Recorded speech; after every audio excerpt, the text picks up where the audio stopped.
Amis madridistas, bonsoir. Bonsoir à tous les autres. Parlons Real, l'émission qui traite sans concession toute l'actualité du Real Madrid.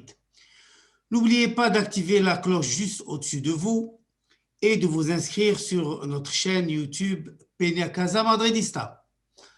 Au sommaire ce soir, Levante, le match de Levante, Real Madrid-Levante, la défaite qui fait déborder le vase. Zinedine Zidane est-il encore l'homme de la situation?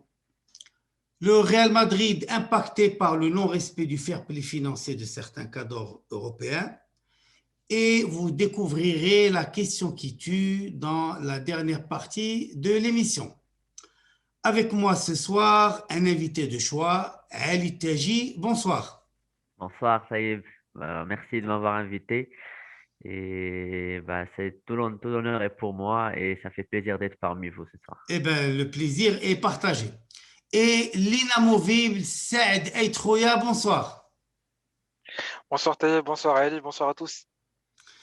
Alors, on va démarrer sans perdre de temps. Cinquième défaite en Liga, huitième toute compétition confondue. Ce Real Madrid Levante a exaspéré tous les Madridistas et c'est certainement la défaite qui fait déborder le vase. Alors, est-ce une faillite tactique de Zinedine Zidane? Ali Teji. Alors, une faillite tactique de Zidane, oui, parce que les mêmes problèmes qu'on a vus contre les 21, on les voit depuis le début de saison. Même quand on gagnait, le Real n'a jamais vraiment convaincu. C'était des petites victoires par 1 but à 0 ou 2 buts à 0 difficilement. Et puis surtout, c'est le manque de réactivité. On remarque que dès qu'il y a un problème en début de match, pardon, en l'occurrence là, c'était le rouge de Militao, l'équipe n'arrive pas à se réorganiser. Alors, on a pu marquer 5 minutes après, au lieu d'ajuster tactiquement et peut-être, par exemple, de faire sortir un joueur offensif et de renforcer le milieu de terrain. Zidane a préféré garder Kroos et Modric uniquement, ce qui a créé le décalage. Et d'ailleurs, c'est ce qui nous a causé le premier but de Morales. Il y avait eu un surnombre dans la surface, car Casemiro était sorti et du coup, il y avait un 3 contre 2 avec Odriozola et Varane qui devaient marquer trois joueurs et ça s'est transformé en but égalisateur. Donc, c'est un peu ça. C'était le manque de caractère, le manque de réactivité. Et donc, oui, partiellement, c'est une erreur tactique de la part de Zidane pour moi. Alors, et je parlerai d'une double sanction qui vient d'un arbitrage scandaleux. Saad Eitroya. Oui, si c'est une erreur de Zidane, comme a dit Ali, pour moi aussi c'est assez partiel parce que de un, je lui donne le bénéfice de la convalescence, donc c'est un peu difficile dans sa situation de gérer un match. Mais ceci dit, ça change rien au fond de cette équipe lors de toute la saison. On a du mal à déployer le jeu, on a du mal à s'organiser, on a perdu nos repères. L'équipe qu'on a connue depuis pas mal d'années, elle ressemble quasiment à rien. Peut-être que cette année, on a beaucoup gagné grâce aux individualités, malheureusement du milieu de terrain et de la défense. Donc, je ne sais pas s'ils n'arrivent pas à ressourcer cette équipe, mais sinon, sur le fond de jeu, c'est assez critique à ce niveau-là parce que, euh, en fait, dès qu'on a une situation défavorable, on concède et on n'arrive pas à revenir dans le match. Et, il y a certains objectifs à atteindre, pas forcément gagner des titres, mais au minimum finir deuxième, obtenir un quart de finale de Champions League. Et si ça continue comme ça, euh, en fait, le match de Levante, malgré ça reste également une circonstance spéciale. On a été réduit à 10 depuis les 10 premières minutes, donc c'est assez difficile, mais justement, c'est le caractère des grandes équipes, c'est de remonter le score et arriver à gérer les matchs même à 10, ce qui n'est plus le cas depuis, je dirais, 3 ans déjà. Et l'équipe, elle n'avance pas, ça n'évolue pas, donc oui, pour moi, sur la longue, c'est Zinedine Zidane, mais peut-être sur ce match, je pourrais me retenir un peu dessus. Donc voilà, globalement, c'est mon idée.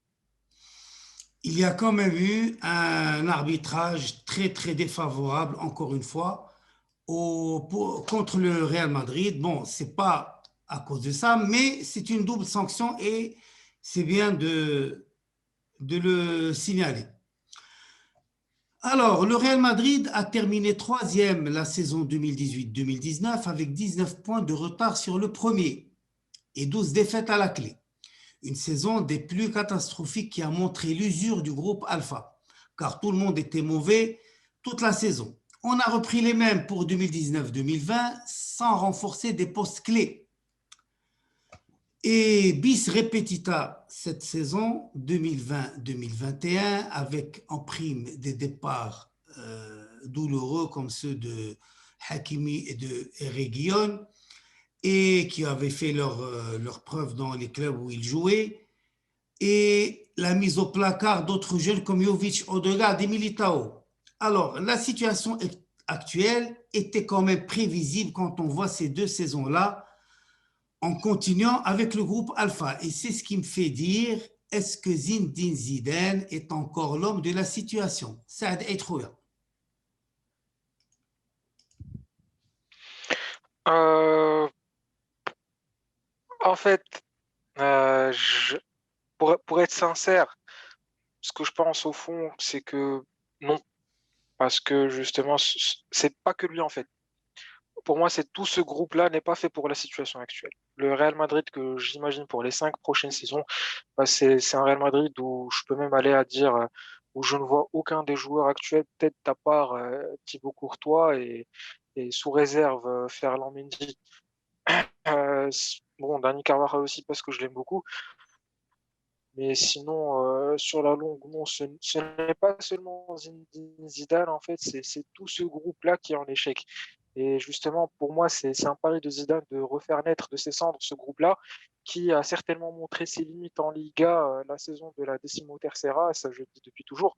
Donc on a essayé de refaire vivre ce groupe par tous les moyens, ça ne donne pas de résultat.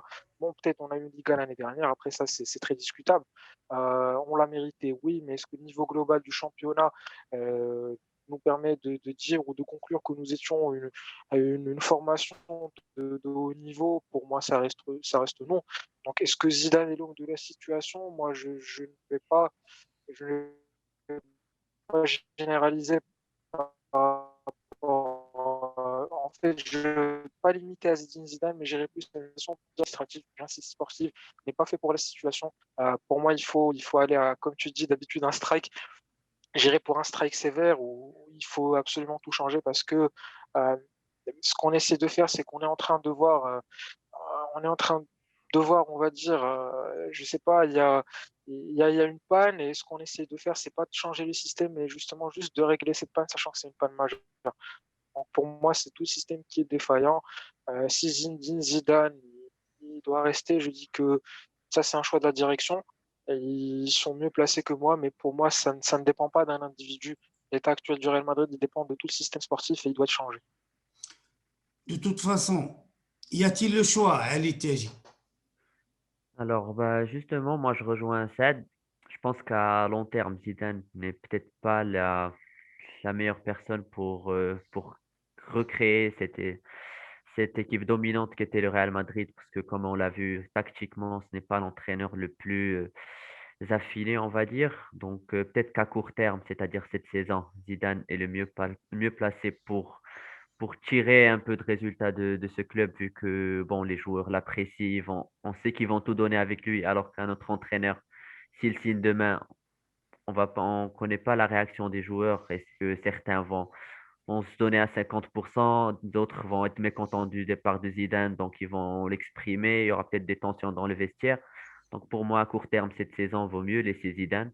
Par contre, cet été, c'est vrai qu'il faut réouvrir le débat de l'entraîneur pour justement ne pas perdre ces jeunes qui sont prêts, qui sont un peu partout dans les équipes d'Europe et dont on a vu le potentiel. Donc, je préfère avoir un nouvel entraîneur qui va justement pouvoir intégrer petit à petit ces jeunes-là que rester avec Zidane et se retrouver avec une génération vieillissante et des jeunes joueurs qui sont vendus partout en Europe et qui explosent ailleurs. D'autant plus que le temps presse, parce que ça fait déjà 2 ans que le processus aurait dû s'enclencher. Ouais. Alors, 767,2 millions d'euros investis en 4 ans dans pas moins de 14 joueurs pour essayer de remporter une Ligue des Champions. Le journal El Mundo a divulgué le montant faramineux du contrat de Messi qui est de 555 millions sur la même période, à savoir 4 ans. Pour ne prendre que cet exemple-là, parce que tout cela fait l'actualité et autant dire que ces chiffres-là explosent certainement le fair play financier. alors que le Real Madrid fait tout pour le respecter. Alors, est-ce que ce dérapage des autres clubs, bon, là j'ai pris qu'un seul exemple, est-ce que ce n'est pas pénalisant pour le Real Madrid? Allez, Tiaji. Alors, bien sûr que c'est pénalisant dans la mesure où, franchement, le chantier offensif du Real, il était visible depuis 3 ans.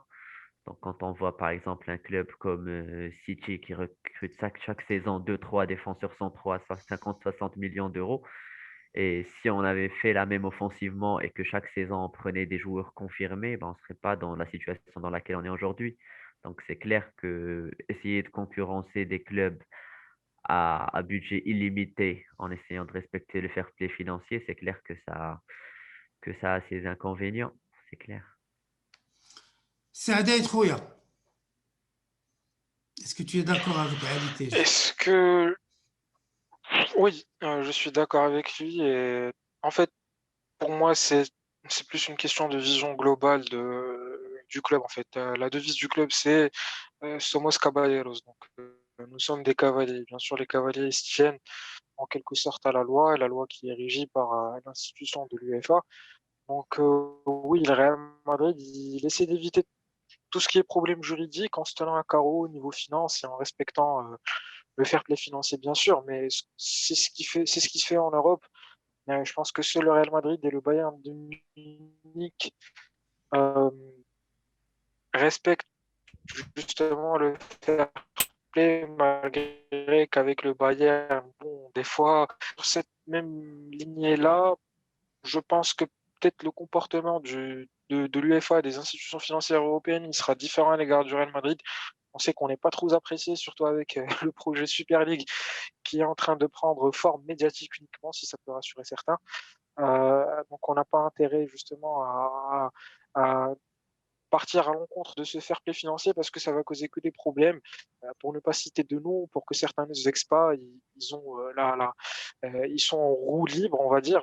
Il faut dire des choses comme ça. Donc pour nous, c'est pas le cas et justement, si ça nous pénalise d'un point de vue sportif, forcément oui, parce que le club, au lieu de rentrer dans le marché des transferts avec un gros chéquier, ils sont là à faire, des maths basiques, plus et moins pour avoir un chiffre positif.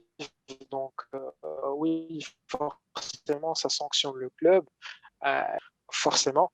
Mais je pense qu'à un moment, lorsque les résultats sportifs ne vont plus suivre ce que représente le Real Madrid de par ses valeurs et de par son poids en Europe, faudra casser la tirelire et l'amende en quelque sorte, à considérer par contre, parce que lorsqu'on voit, là je peux citer le nom, bon, sauf pour Mohamed Diallo qui pourrait se vexer, mais, mais Manchester City par exemple, qui a fait du n'importe quoi depuis 2014 au niveau des mercatos et qui au final bénéficie d'une sanction de 2 ans qui est levée après 6 ou 7 mois, je me rappelle pas exactement.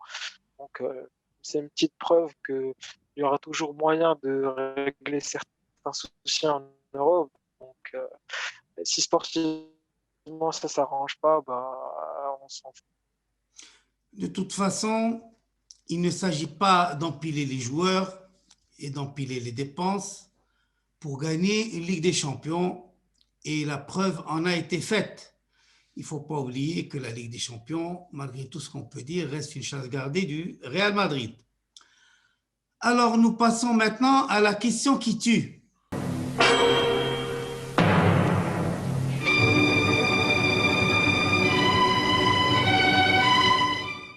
La question qui tue de ce soir, Ramos a décliné toutes les offres que lui a faites la direction du Real Madrid.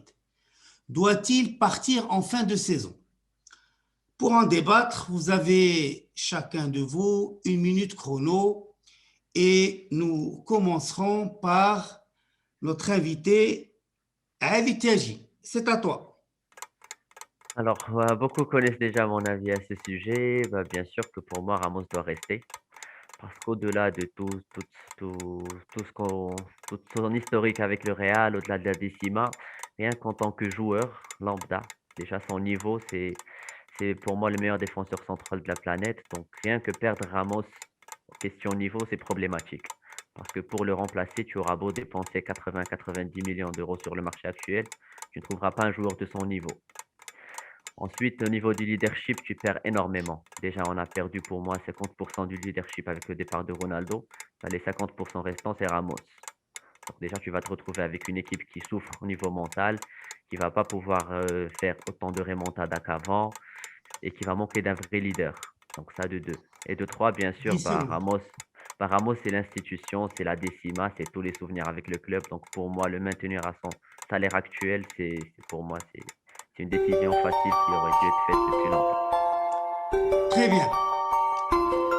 Alors, Saad Aïtrouya, qu'est-ce que tu en penses? Tu as 1 minute pour donner ta réponse. Donc, à titre personnel, je pense que à contre-cœur, et j'insiste à contre-cœur parce que je sais ce que représente Ramos pour mon ami Ali, pour moi, il doit partir. Pourquoi? Pour la simple et unique raison que je pense qu'on a beaucoup donné de temps à ce groupe-là pour essayer de le relancer par tous les moyens possibles. Et je pense que je rejoins son idée en quelque sorte. Cristiano Ronaldo, c'est 50%. Je pense que pour moi, il est temps de couper les autres 50% qui restent. Et il n'y a pas mieux que Ramos pour détruire définitivement ce groupe-là et reconstruire sur une nouvelle base. Pourquoi? Parce que justement, Ramos, c'est quelqu'un qui... En fait, si tu gardes Ramos, tu gardes tout le clan. Et pour moi, c'est très problématique. Ça ne va pas permettre à un nouveau projet de prendre place. Donc pour moi, ce n'est même pas question de Ramos doit-il partir en fin de saison ou pas. C'est quasiment tous les joueurs qui doivent partir en fin de saison. Donc, marquer la fin d'un cycle, un départ de Ramos et pas mal de noms qui peuvent le rejoindre également. Très bien. Alors, pour ma part, j'ai revu, avant de répondre à cette question, j'ai revu plein de vidéos, plein de, plein de clips sur le Real Madrid et notamment celui de la Décima. Il est évident que Ramos a apporté énormément, c'est lui qui ouvre la porte du groupe Alpha et de ce qu'a réalisé le groupe Alpha. Moi, ce qui m'embête et ce qui m'inquiète, c'est c'est l'enlisement des pourparlers entre Ramos et la direction du Real Madrid. Et ce qui m'embête, c'est le fait que Ramos ait quand même refusé les 2 propositions du Real Madrid. Et est-ce que ça ne laissera pas des traces, même s'il trouve une entente par la suite, est-ce que ça ne laissera pas des traces? Toujours est-il, franchement, je ne sais pas. Je ne sais pas parce que dans l'absolu, il doit partir parce qu'il y a un nouveau groupe. Mais le nouveau groupe doit-il commencer sans leader? C'est ça le problème. Donc, la question se pose et nous laissons tous les Madridistas qui nous suivent de répondre, qui peuvent répondre bien sûr à cette question sur le poste. Mais en attendant, je vois bien que vous êtes un peu frustrés parce qu'1 minute, c'est court. Donc, je redonne la main à Ali Tiaji pour développer encore plus ce qu'il a dit. Alors moi, je veux rebondir surtout sur la partie et qui dérange beaucoup de Madridistas actuellement, c'est la partie négociation. Donc, je lis beaucoup de personnes dire, ah, Ramos ne doit pas négocier en ces temps de Covid, etc., et demander 1 ou 2 millions supplémentaires. Donc, moi, j'aime beaucoup rappeler l'anecdote aussi, comme quoi c'était Ramos qui avait fait l'effort de convaincre tous ses coéquipiers de renoncer à la Prime Liga et Supercopa au début de la pandémie. Donc, ce qui a rapporté au club 25 millions d'euros, ce qu'il a fait économiser au club cette somme-là. Donc, et juste aussi pour dire que le salaire pour un joueur, c'est pas vraiment une question d'argent, mais c'est une question de prestige.